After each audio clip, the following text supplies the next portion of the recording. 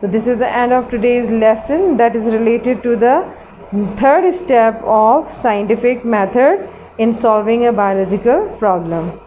Allah Hafiz.